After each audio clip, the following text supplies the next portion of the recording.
Hello there, you guys. This is going to be a general reading for this week, for the last week of this year. So I wanted to use my karma cards as message from Spirit to leave us with for the last week of this year, moving into 2017. All right. So how these cards work is they're sectioned into three. It's one deck, but it's sectioned into three different sections, if that makes sense. So planets, signs, and houses. Okay. So I'm going to go ahead and shuffle the cards, and I'm going to show you how they work. And I'm also going to relay the message. So what Spirit would like to, Divine Spirit, what is the message that you wish to deliver to the collective for this last week of the year? Last week of the year, what is the message? What action should we take? What should we expect?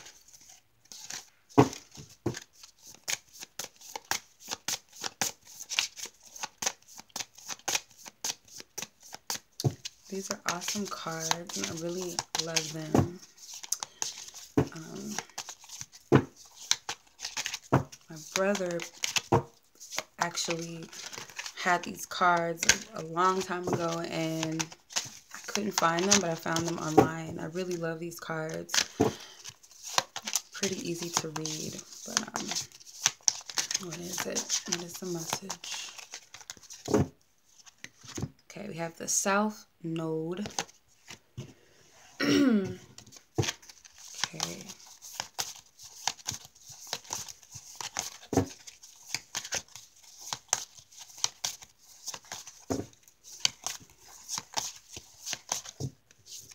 Okay, Virgo.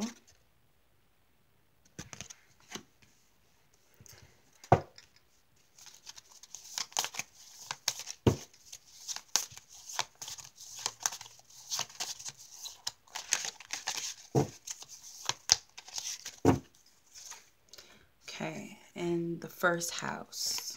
All right. So, put it to the orange and orange. So the orange section of these cards, they represent the actions to take for a specific question, guidance. Then at the bottom, you have the blue, which is the outcome. Okay, so Spirit's message here with the South Node, they have remember the serving of others immediately. So that is your action. So this week, move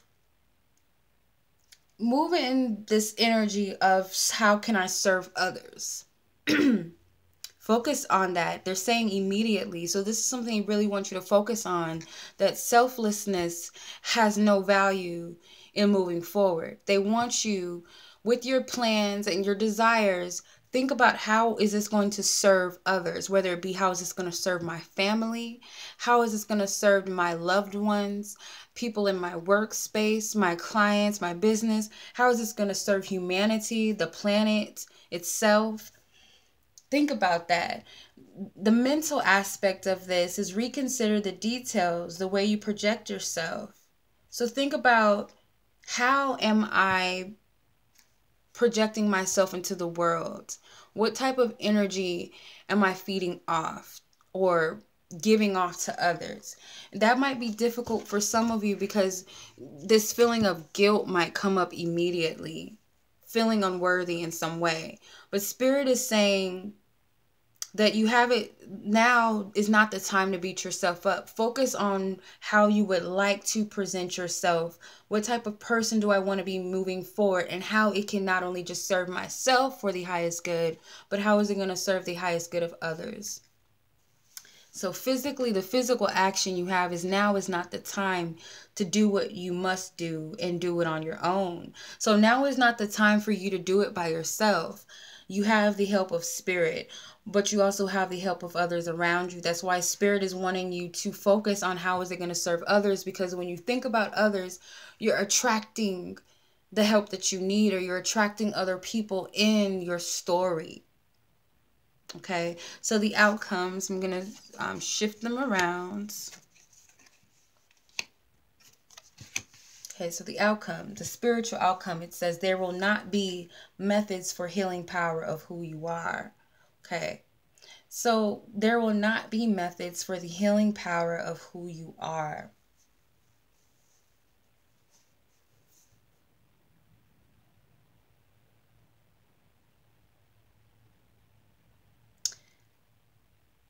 So I'm getting that for some of you, you're not going to be able to find it all on your own anymore, which is not bad. They're saying that you trying to heal yourself is not going to work anymore. Although healing comes from self and it starts with the realization that I need help.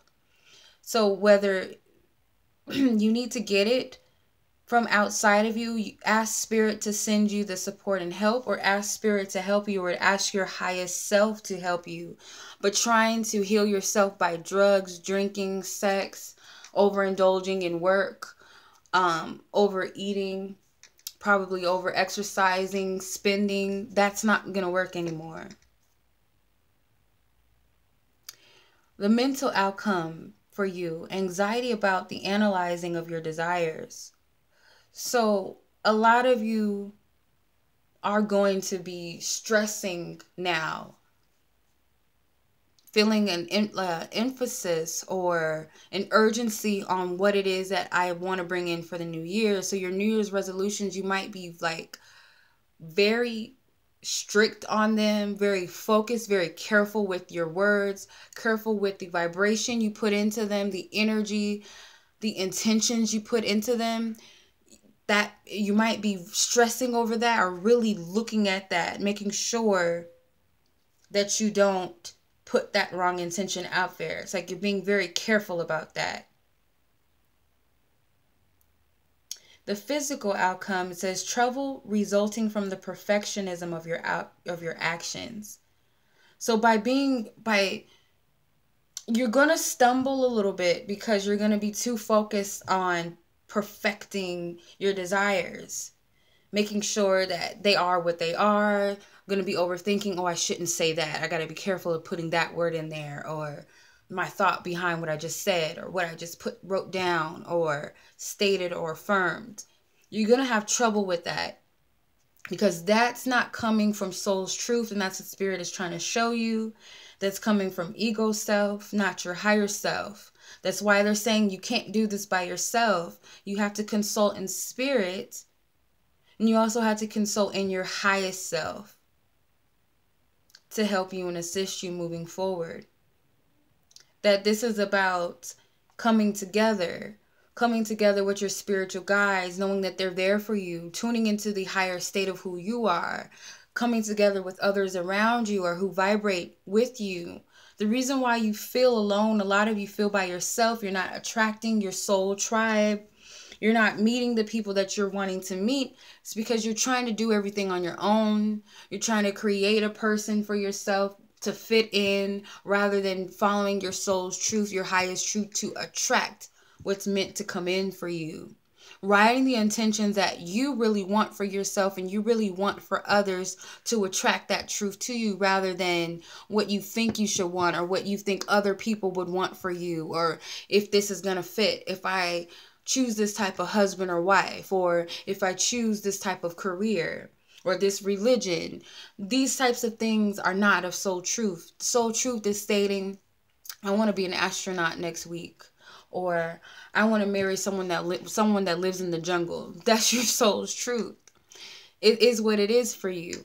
It might not be for everyone, but trust me, when you follow your truth, you're going to follow other people that are in that same vibration, who are too also following their truth. And that's where you want to be. You don't want to create any more faultiness, false associations and relationships and connections and jobs and experiences. This is a time for you to create. Look at it from an exciting, optimistic approach, rather than anxieties, perfectionism, because there's no real truth in perfectionism as what you perceive as perfectionism, if that makes sense. So that is the message I'm getting. I really do love these cards. They have spirit messages, spiritual outcomes and actions, mental outcomes and actions, physical outcomes and actions. So I like that. I like these cards a lot. So I hope that this resonates, you guys. I wish you all a happy new year. I really do. Do take time to follow what it is that you really want. What do I really want for myself? What do I really desire for myself? How will this serve humanity? What would I like to do for others? What type of person would I want to be if I had no boundaries or no barriers, which you really don't. So I send you guys lots of love. As always, peace.